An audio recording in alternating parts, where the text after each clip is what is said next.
channel. Did you read the title? We're back. We're watching Shadow and Bone. What the fuck? First one in college, y'all.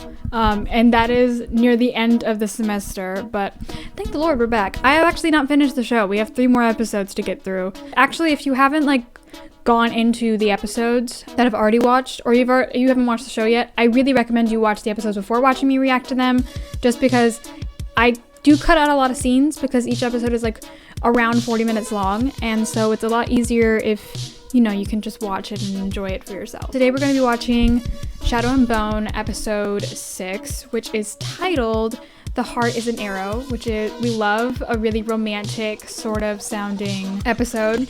Furious over the Sun Summoner, Kirigan hunts for information, Alina receives a helping hand when she needs it most, and Nina warms to a Grisha hunter. Thank the Lord we get some Nina Matthias content. I'm kind of upset that they didn't introduce those two earlier in the thing, because we only have 3 more episodes to get through, including this one.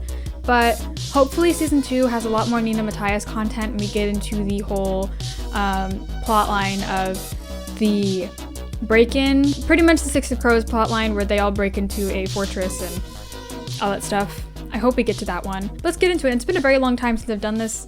I'm very excited to be back.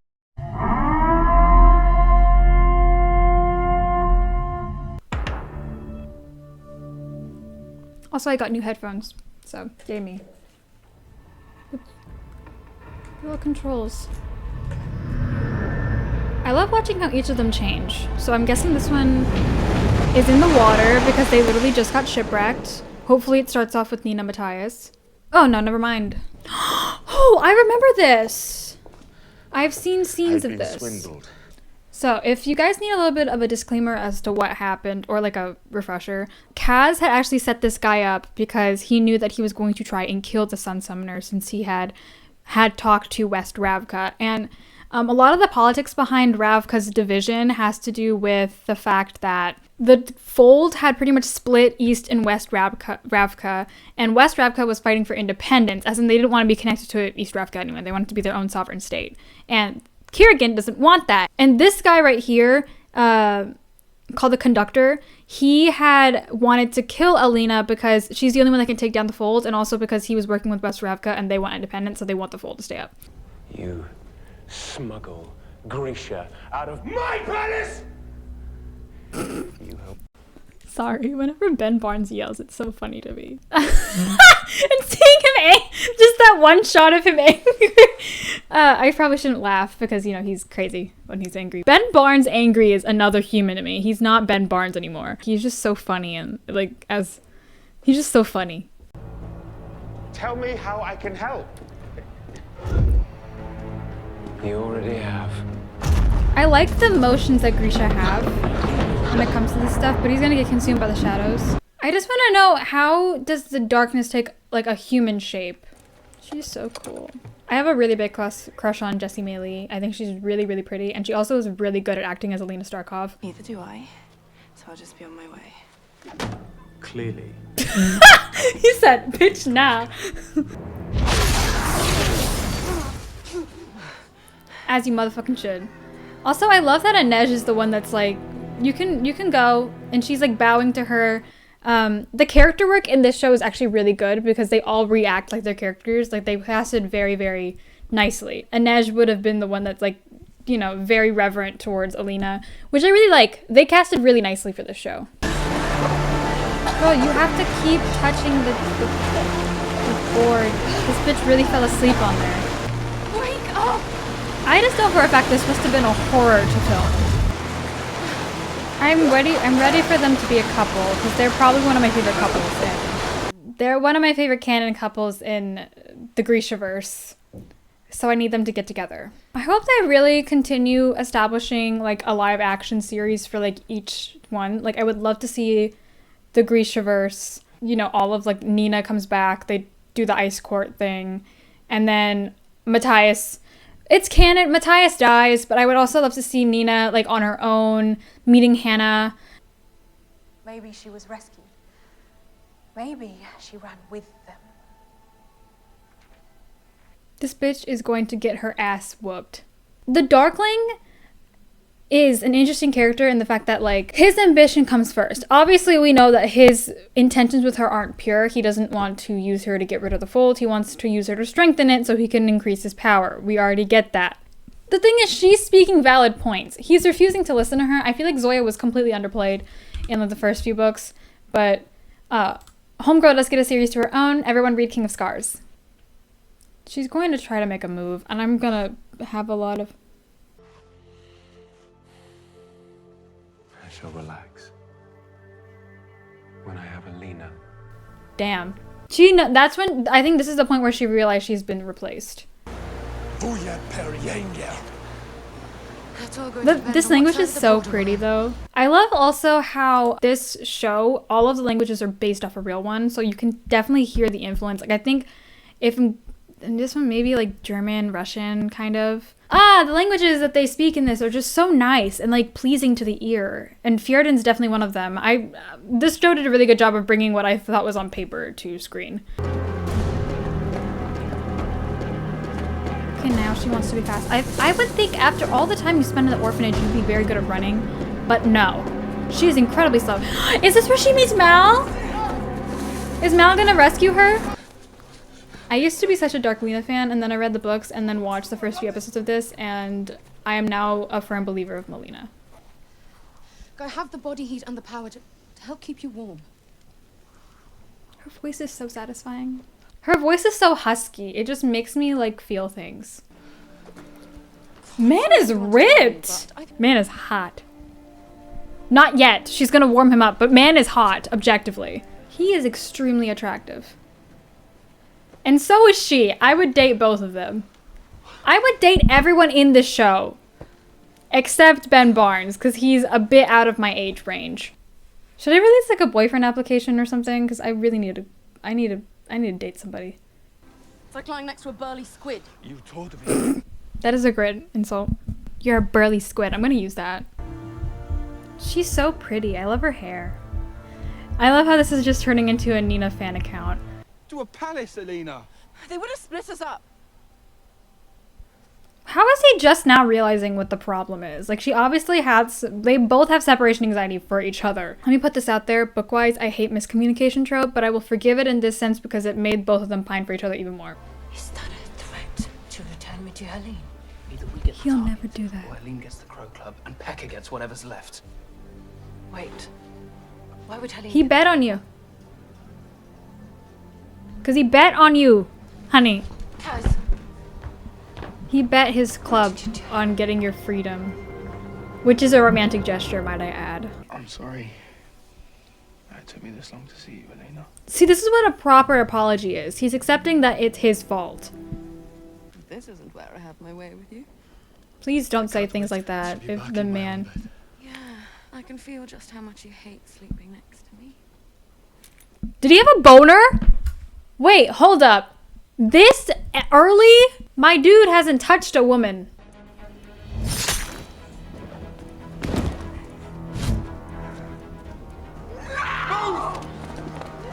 Oh! Shit! Oh, that's the twin! Why does it feel like his thing isn't... Oh, fuck. Guys, Keftas are bulletproof? Literally wrong person to tangle with. Fun fact. Hiding and challenge me. Jesper's actually a fabricator, so I would love to see him accept more of the whole fabricator side of himself. He is technically Grisha, so... Also, add the fact that he can use a gun, and he's a fabricator. I would love to see that part of him, especially in the next season. I hope it's more Six of Crows based. In that case, I'll take my knife back. This is extremely painful for her, I'm guessing. Just because Inej finds it very hard to kill people because she's also a very religious character and killing is against her code. And she's already killed 2 people, so I can just imagine the amount of emotional toll this is taking on her. The shadows are appearing. His powers are so, like, amazingly animated. It's so cool to see on screen. Cut it down.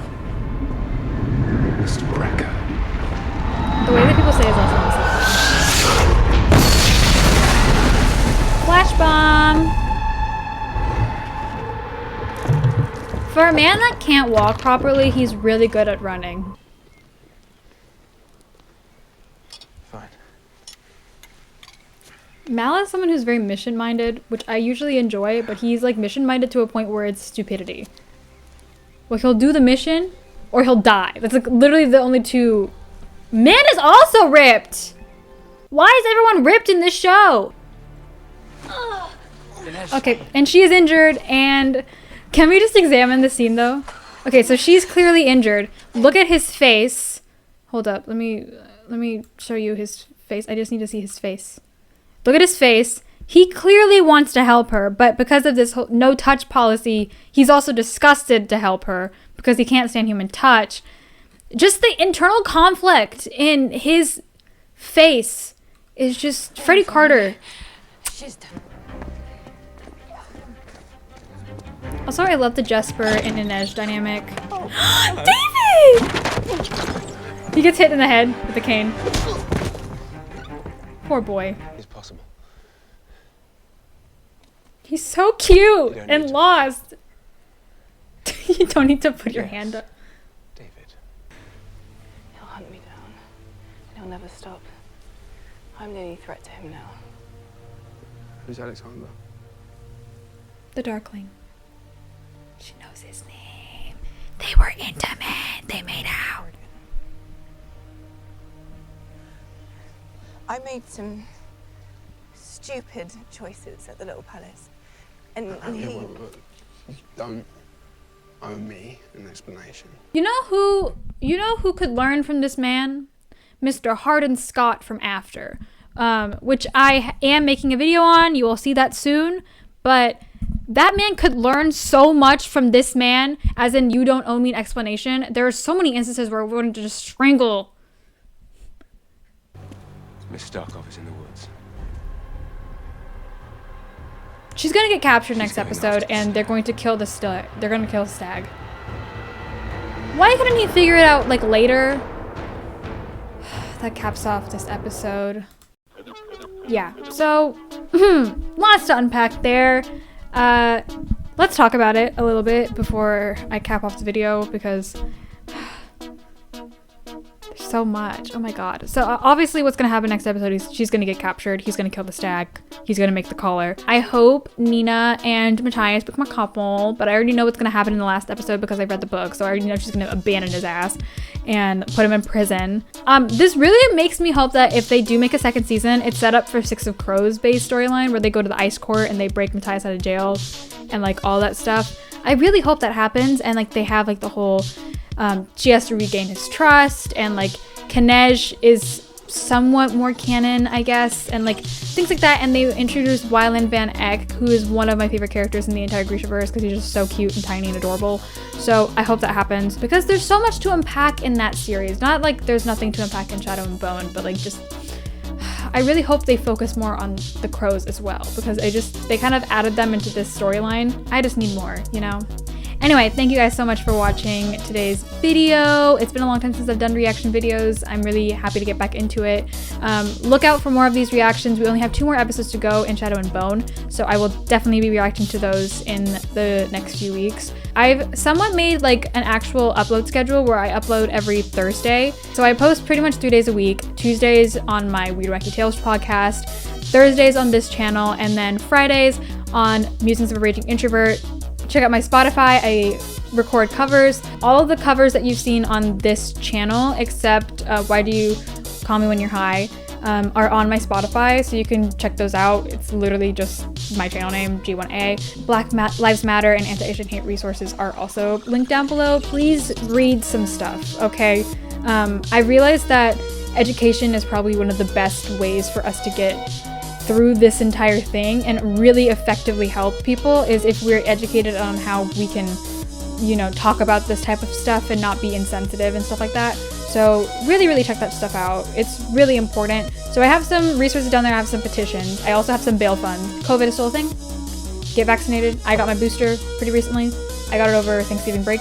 It's very good for you. So get your vaccine, get your booster, wear masks, have hand sanitizer in a purse. literally a godsend in college. I will show you. This has been in my backpack for like, this is probably my new one. So I've had this for probably around like a few weeks now because I just recently bought it, but I had an old one that ran out. Get small hand sanitizers and put it in all of your backpacks, your purses, whatever you take outside. If you're in college, backpack, going out, get a small one. You know, this is really important because you just don't know where anything has been. That's it for today's episode. Thank you guys so much for watching. Stay safe, stay sane, stay sanitary. I'll see you guys next time, and bye. Musings